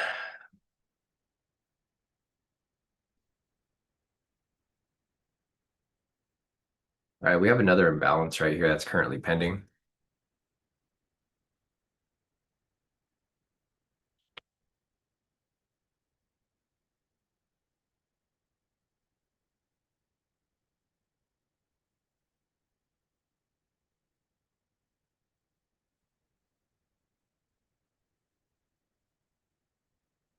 Pending imbalance here.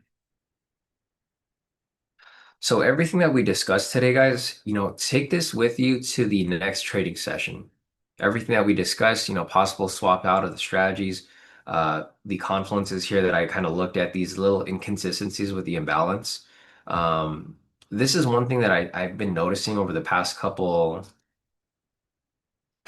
days, past couple weeks is, when the imbalance gets retested the first time, that's great. When it retests the second time, look for the mitigation of it. So for example, over here, Sam is looking for a buy setup, um, possibly at 46,501.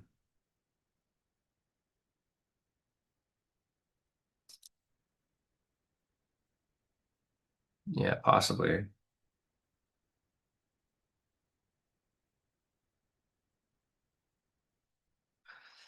Sam said it's a dub, not trading. Yeah, so he's luckily he didn't get into that position there. But what I'm looking for here and what I mentioned is, carrying this over to the next trading session, whether it be with me or by yourself. Use these imbalances for mitigation, right? Or look for the confirmation the other way. So for example, here we do have a retest or no, actually we didn't have a retest of it.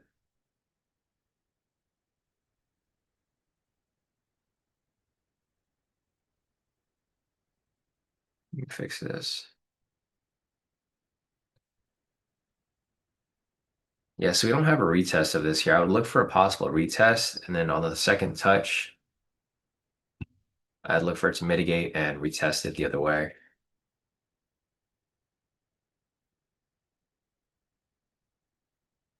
All right. So price broke past structure here, never retested it. There's now a new pending lower low right here.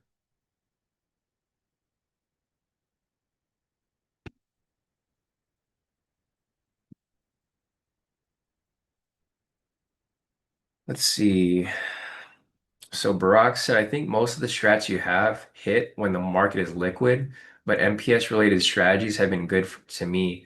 If volatility is low, I use ATR for TP stop loss. Same thing if it's too volatile, like yesterday, 11 a.m. ish. Otherwise, see you guys tomorrow as we sum up the week.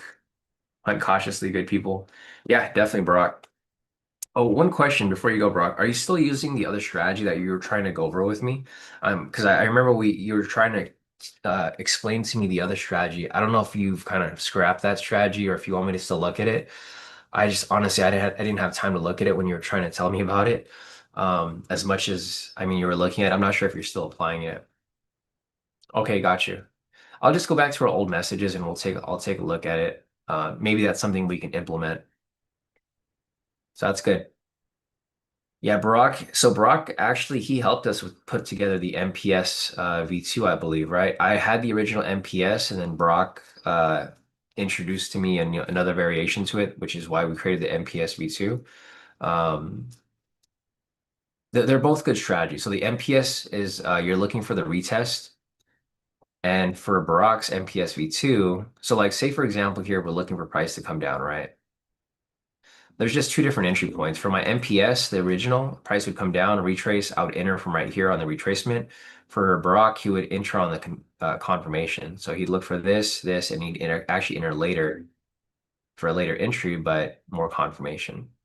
So just a reminder to you guys, Barack did help me put together the MPS V2. He has other ideas that he shares with me, so I'll see if I can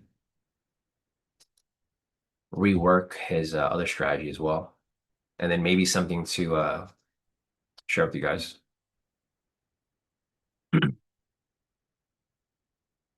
Yeah, definitely, Brock. Now that I'm more focused on just, refining the strategies, I will probably look back at your I'd probably look back at your questions or your analysis on that specific strategy. Let's see. Sing said you have a private group for more personal questions. Yeah, if you're in the Discord, Sing.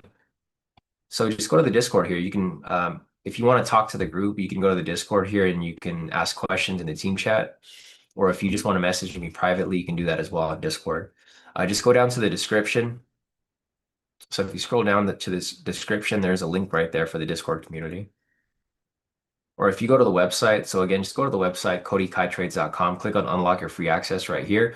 If you sign up to this free access, it'll give you access to pretty much everything, the Discord, and everything else. It'll like once you sign up to this right here, it'll send you an email with the links to everything. So if that's something that you want to, it's free. So, I mean, there's nothing holding you back, right? It's free. I don't know, free's too expensive for people. It's crazy. If you offer anything free, people like they don't take advantage of it. But if you charge for something, people will go for it. It's weird. It's such a weird predicament. Like I try to offer free stuff to people all the time. Like I always offer to answer questions. People won't ask any questions if it's free, but if you're charging for it, they'll ask you questions, which is I think is insane. It's a crazy mindset. It's weird. If you give something for free to anybody, they won't take it, but if you charge for it, they'll take it, which I think is a little crazy. Like you could offer someone a free gym membership, they won't use it. And I'm the same way. It's weird. Like when I used to live at like, I have a house now, obviously, but when I used to live at like luxury apartments, I had a really, really nice gym and I would never use it. I would still pay to go to an actual gym. But now that, now that I look back at it, I'm like, I should have used that gym when I had it. It's just, it's weird. It's weird. People don't like free stuff. Samir said, made peace with Barack. I think I was petty and rude. Yeah, Barack, you hear that? Are you still here? Yeah, Barack. So Samir said he made peace with you and he felt that he was petty and rude. Well, that's good of you, Samir, because Barack here is really just here to help. It was it was funny when you guys were arguing for a while though. You guys did go back and forth for quite a bit. RX said, couldn't we take all the MPS V2s, lower contract size? It seems like it hits 90% of the time. Yeah, RX, I mean, you can do a lot of things, right? You can take every entry that comes up, you can lower your contract size, eat the wins and eat the losses, and then long term, yeah, you'd still be in profit because the MPS V2s are coming up. You could even take the MPS V2s both ways, right? You can take it both ways as well. But I would say use a positive risk reward. So don't use a one-to-one, or you could use a one-to-one, it probably still would work. You'd have to test it out. But for the most part, if you use a positive risk reward, a 1 to 2, you're going to yield a profit long term for sure. Because they come up pretty often.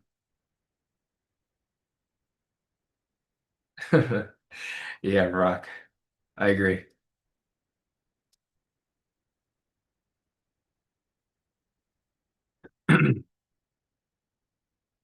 Yeah, no, definitely, Brock. Okay, so let's see. Sam said, I just don't want people taking strategies and going on Instagram and Reddit instead of making money. People like selling it through reels. Oh, I know. Those are the worst. I was just talking to someone about that too. I don't know if Manny is if he's here right now, but yeah, Manny, one of the guys that I know from the gym, he was saying like it's crazy how like I have a free resource and I have free live trading here, but people would rather go and follow a Instagram trader or someone who's like selling it, trying to shell like a strategy. Like I think one of the biggest scams. Well, no, I wouldn't say a scam, but one of the biggest things that people are buying into right now are fair value gaps, right? That's like one of the most popular strategies that everybody is applying. Fair value gaps and inverse fair value gaps. The thing is, it's not anything new. Like a fair value gap is basically it's a break and retest of structure.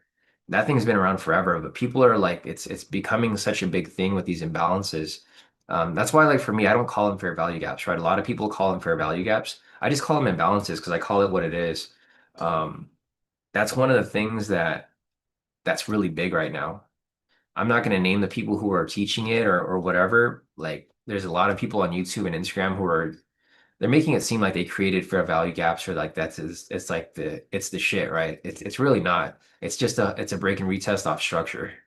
Um, that's why for me, I always just call them imbalances. I'm not going to call them a fair value gap or an inverse because the traditional name for it is just an imbalance. It's really what it is. So just be aware of like a lot of these new strategies that are coming out. They're not new. They've been around for a while. It's the same thing of what I'm applying here. So for example, I'm looking for a high-low break and retest off these higher highs. This high-low break and retest would line up pretty much with this imbalance, right? Same concept, just different entry point or different name. Let's see. Arc said, I think my mind wants to be active versus waiting for one perfect trade as long as I'm profitable. Yeah, we talked about this before, Arc. Remember, like the last time you asked me like very similar questions with I think you were taking the quick scalps, right? You were asking, if you take every quick scalp, are you going to be profitable? Yeah, you could be profitable until you make like mistakes. So it's okay to take more entries, but just make sure that you're still following a trading plan. You're not taking random entries. So. Yeah, from your personality, I think you like to take more entries, but and you don't want to be sitting on your hands like me. It's hard to be disciplined like this, guys, to wait for your entry to come up. So, guys, it is 8:02 right now. We are past the my trading time. Basically, I trade between 6:30 and 8. That's my edge. Unfortunately, my edge just hasn't been giving me entries. There's my analysis is playing out. We called this push to the upside. It's just we never had a high-low break and retest come up. So we had a higher high right here. Price broke past it, but there was no retest. So here's another strategy that we used in the past, right? One of the strategies in the past was just a high-low scalp. So instead of waiting for a retest here, we would just enter immediately on the close. So if we were applying that older strategy, we would have gotten in right there and we would have pretty much hit our target.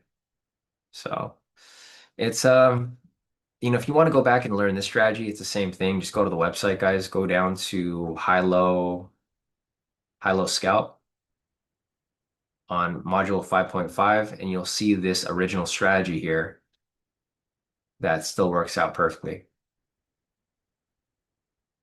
Yeah, it still works out perfect. All of my old strategies, they still work. They're very similar. It's just different entry points.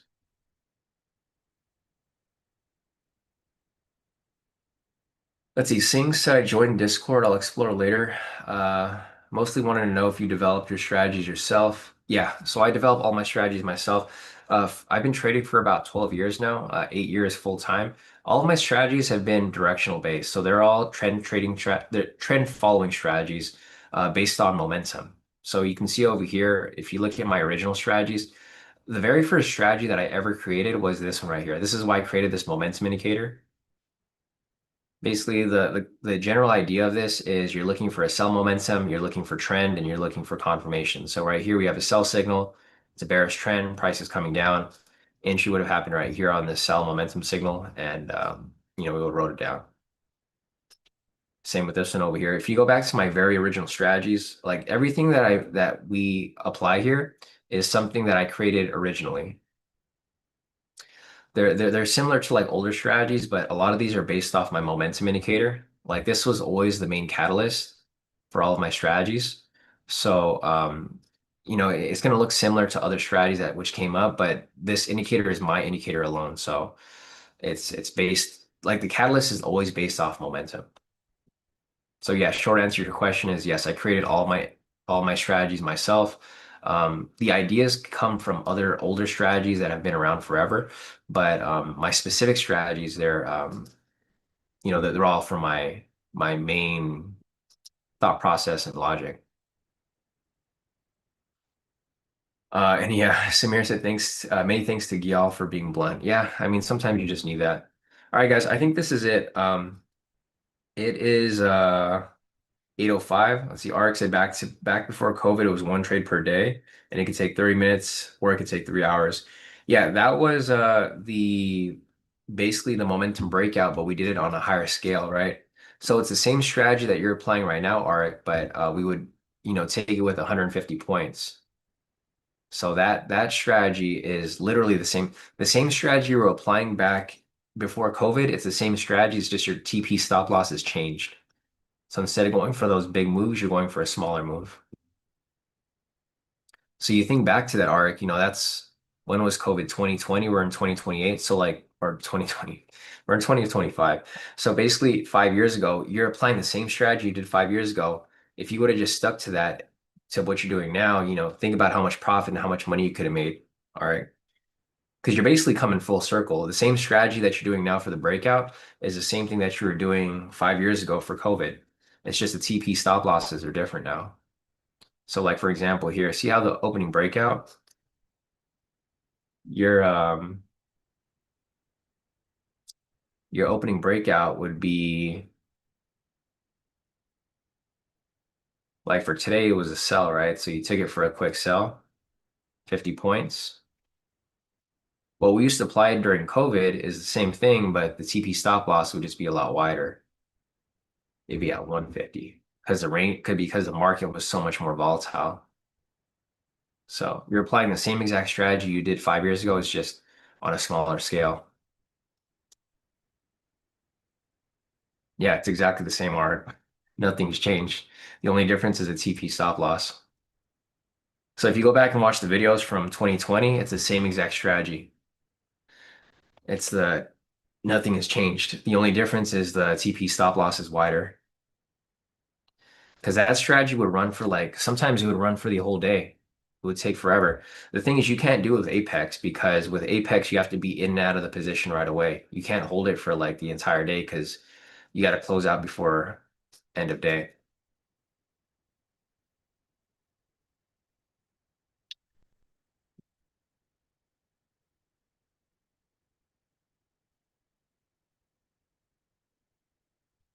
Let's see. Martha said exactly. It's just break and retest for the imbalance correction. Yeah, exactly, Martha. It's literally the same thing. So here again, right? This is what we just talked about, right? So this is a retest of the imbalance. This is a first retest. So if it's the first retest, usually it'll reject off it, which is what's happening here. The next thing is the next thing is the the mitigation. So like for example, right here, like I mentioned earlier, the first retest is usually a bounce, but now that it's already bounced off the first touch, look for the invalidation of it and continuation to the downside. Yeah, exactly. So RX said we were on the 10-minute time frame. Yeah, it's the same exact strategy, but on a different time frame. So literally the same thing, but you're on the 10-minute instead of the one. That's why I said we have the only adjustments were the TP stop loss and the time frame. But it's the same exact strategy. It's the momentum breakout, but on a higher scale. All right, guys, I think that's it. Brock's done as well. It's 8:09 right now, so we're about 10 minutes past our cutoff for trading. I'm not going to look to take anything here. Unfortunately, there's nothing I could take. A couple entries came up. I know some of you guys took the breakout. So let's look at everyone's profits for the day so far again. We had Ryan over here. He locked in at 900. And then we had Ark over here. He killed it as well, locked in 612 and 505 on his second account. And we had Jonathan over here locking 732. So great profits for the day, guys. There's nothing really much happening here. It's pretty much a sideways market now as price volatility starts to die down. If you guys have any questions, feel free to hit me up on Discord. I'm typically on Discord pretty much all day. It just, sometimes it might take me longer to respond. I know sometimes you guys send me like 100 messages and there's someone who sent me like, guys, if I don't respond to you right away, just give it some time. Because I remember like a couple weeks ago, someone, and I'm not going to mention their name, but they sent me like 50 messages. They're like, hey, Sean, I looked at this. And then they sent me like 100 screenshots. And I'm like, bro, I don't have time to look at your messages. And then they deleted all the messages. And then on Sunday, it was like over the weekend, I messaged them like, hey, bro, I was going to look at your messages, but you deleted them all. And I think they were embarrassed that they sent me so many messages. Like, it was crazy. I've never had someone send me like 100 messages over the weekend and then get upset that I didn't respond to them right away because they sent them within like an hour period. I was like, dude, how do you send 100 messages within an hour and expect a response like within short mirror like within like the same time frame? And also they're on a different time zone, so they messaged me at like 1 a.m. So guys, if you want to send me messages on Discord, give me like at least 24 hours to respond because especially if it's on the weekend and especially if you're on a different time zone, I'll get back to you. It's just going to take a while for me to get to you.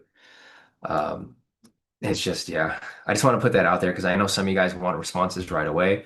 And if I don't respond right away, you think that I'm ignoring you, but it's, Sam said, Samir, you're sending pics to Sean. Um, yeah, no, it wasn't Samir. Thankfully, it wasn't Samir. So Samir is still on. He's still got the messaging privileges enabled. But all right, guys. All right, that's it for the day. If you guys have any questions, feel free to hit me up on Discord. Otherwise, if you do hit me up, give me some time to respond, and I will get back to you as soon as possible. So, all right, guys, have a great rest of your day, and I'll see you guys back here tomorrow.